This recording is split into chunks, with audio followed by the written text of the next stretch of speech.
Greetings, prop makers of the world! Today, you guys see a little bit of my interior Halloween decor because the outside is covered in snow. Today, we are going to be working on that. We're working on these gilded leaves around the edge of it, and it's a fun little technique. I'm going to put this under the Uphaunt category because this is taking an existing prop and just making it that much better. And you can see that it looks so good. It looks like it's 100 years old, which is what I liked about this. And I really like this technique because it can be used in multiple places. Those bottles you can catch was one of the very first video that I did, is those bottles. So if you want to do those, I've got those on my channel too. I think I'll put a thing up right there. Anyways, enjoy the video. And to all my subscribers, I just hit 100 subscribers as a milestone. Thanks so much for paying attention and, you know, coming to watch the insanity that is Samhain Propworks. Anyways, enjoy the video. Hopefully you can use this technique in your own builds and your own haunts, and it turns out amazing and fantastic. But more than anything, this is just an idea that you can use to upgrade almost anything that you build, and it's got many uses. So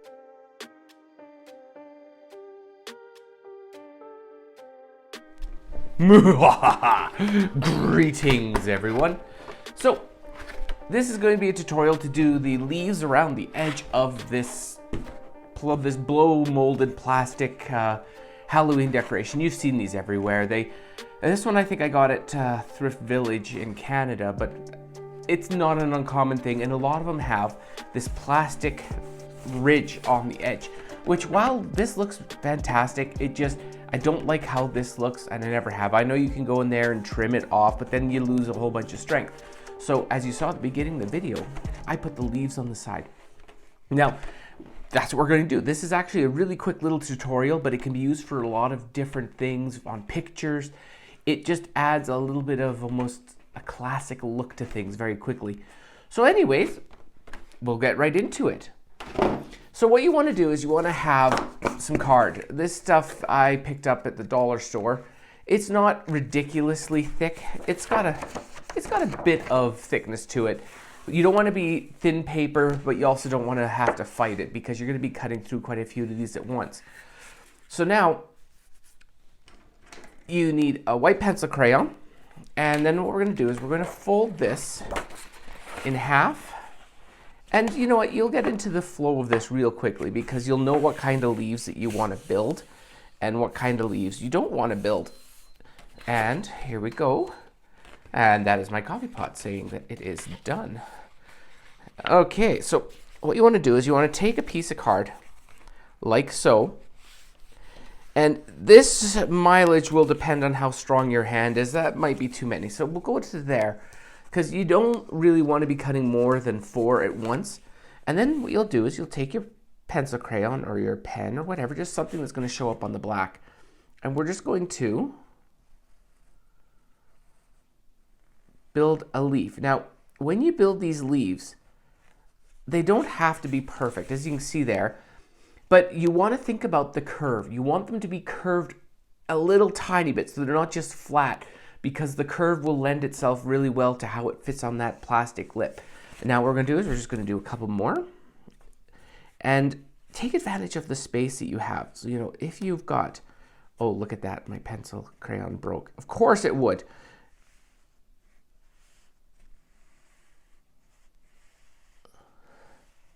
There we go. So you can see 2 different leaves, and we'll do the last one, or the last 2. We'll do a medium-sized one here.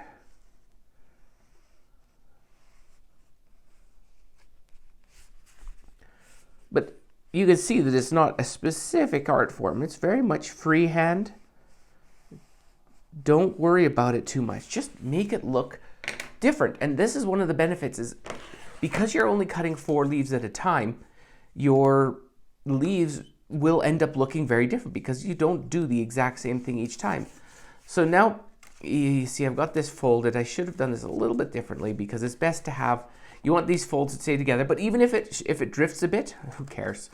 So normally what you'll do is you will come in from the top to get those deep valleys of the leaves all sorted out very easily.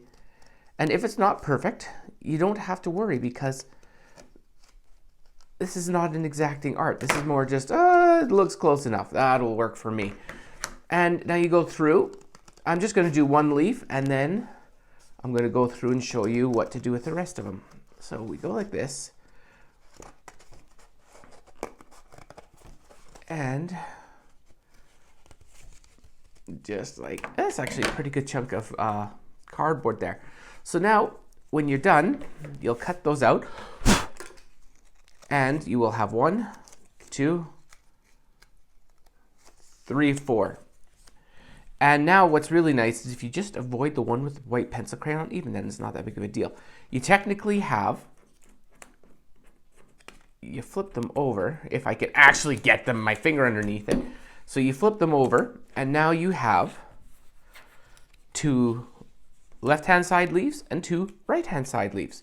You'll be mixing these up as you go down, but you have it exactly like this. Now, I'm going to go and we'll cut out a few more of these leaves, and then I'll be back to show you how to finish them up and start putting them onto the actual item. Okay, so once you have what you believe will be enough leaves for whatever project you're doing, you know, surrounding a picture frame, adding to a wreath, you can do whatever you want with these leaves, and even this technique really when you're done. But now I'm going to show you how to actually go through and finish each of these leaves to make them go from decent to fantastic. So what you do is you take these Sharpies here. You can pretty much buy them everywhere, and they're the metallics, and these are amazing pens. I've used them so much ever since I've discovered them, and all you do here is you take the edge and you run it up the side of all of these. You can see that that gold, I think this is copper, no, this is bronze, on the leaf looks really good. Now, you'll find that this goes through these pens pretty quick. These are pretty much paint pens all said and done. They're not really Sharpies per se. So once you have the outside edge done, you go, you grab a little bit of similar color, doesn't have to be exact, and what we're going to do is we're going to do a bit of technical dry brushing. This doesn't have to be perfect. You don't want it to be perfect, but what you want to do is you want to add a bit of, I want to say gilding, but I don't know what the heck it would actually be. So just like that, this is what you're going to be repeating like 100 times. And what we're going to do is this is going to be our leaf. And then once you've got it to this point, take it and run it through your fingers a couple times to give a slight curl to the paper. And now we're going to go repeat this a whole bunch of times. And then I'm going to show you how we actually attach it to the, how we go about attaching it to the plastic, and we'll take it from there. Alrighty then. So once you've got all of your leaves cut out and painted, you don't have to be very specific about these leaves. Just have fun with them. You know, they don't have to look perfect.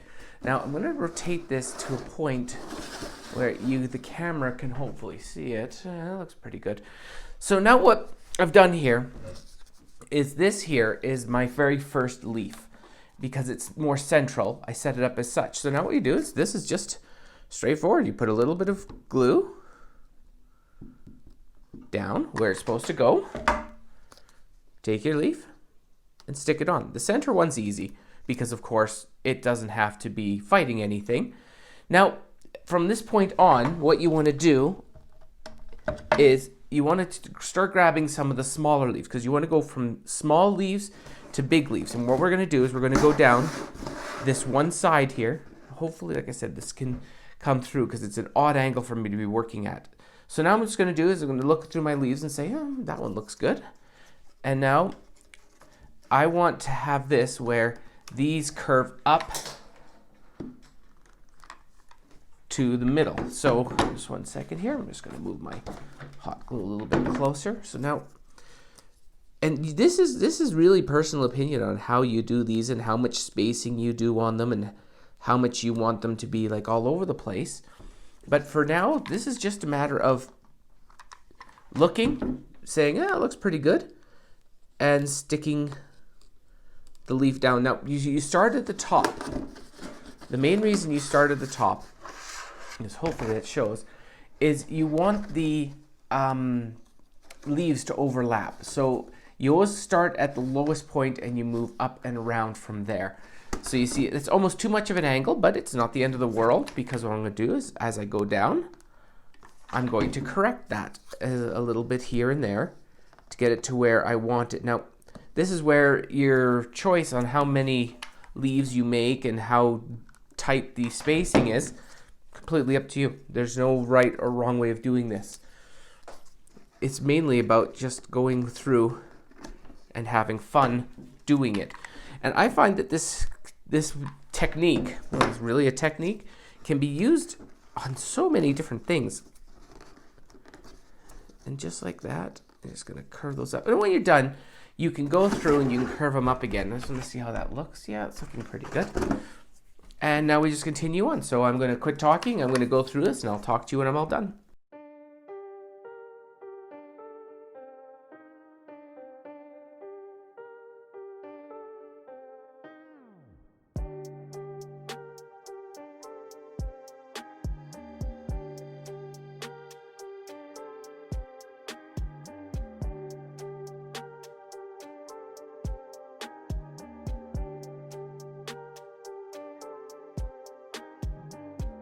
Okay, and there we go. Make sure this is in frame so you're not completely being a complete doofus. So here we go. This is how it looks when it's all finished, and you can see the difference is immediate and full. This goes from just, you know, your typical cheap prop to just a fantastic bit of decor that looks as old as it isn't, I guess you could say. Now I have to go through and do the other side, but this gives you a very good idea of exactly how I go about doing it and how quickly this effect can really upgrade the look of a prop. But anyways, that's it for this tutorial. I don't need to, go on. You saw the finished version of this at the beginning. So anyways, thanks again for hanging around this video. I'm sorry I have not done more videos for the Halloween season. I'm a bit upset with that. I've just been busy with life. I put a roof on my house and metal, and I've been up to my eyeballs. I've literally, and to top it all off, my Halloween's been a bit of a bummer because we have about a foot of snow outside, which means all of my Halloween decorations can't go out this year. I'm gonna try getting them out. This is what, Tuesday? Halloween's on Friday. I'll have to see. It kills me. I'm starting to think of doing a haunted house next year so I don't have to keep it out in the snow. Anyways, tune in for the next video. I'm going to be getting back into my normal cycle of making things frequently. And once again, like, share, and subscribe. My 100 subscriber milestone came and went, and I'm completely ecstatic. I can't believe I actually have 100 people who are willing to listen to my insanity on a regular basis. Anyways, peace out. I will catch you all later.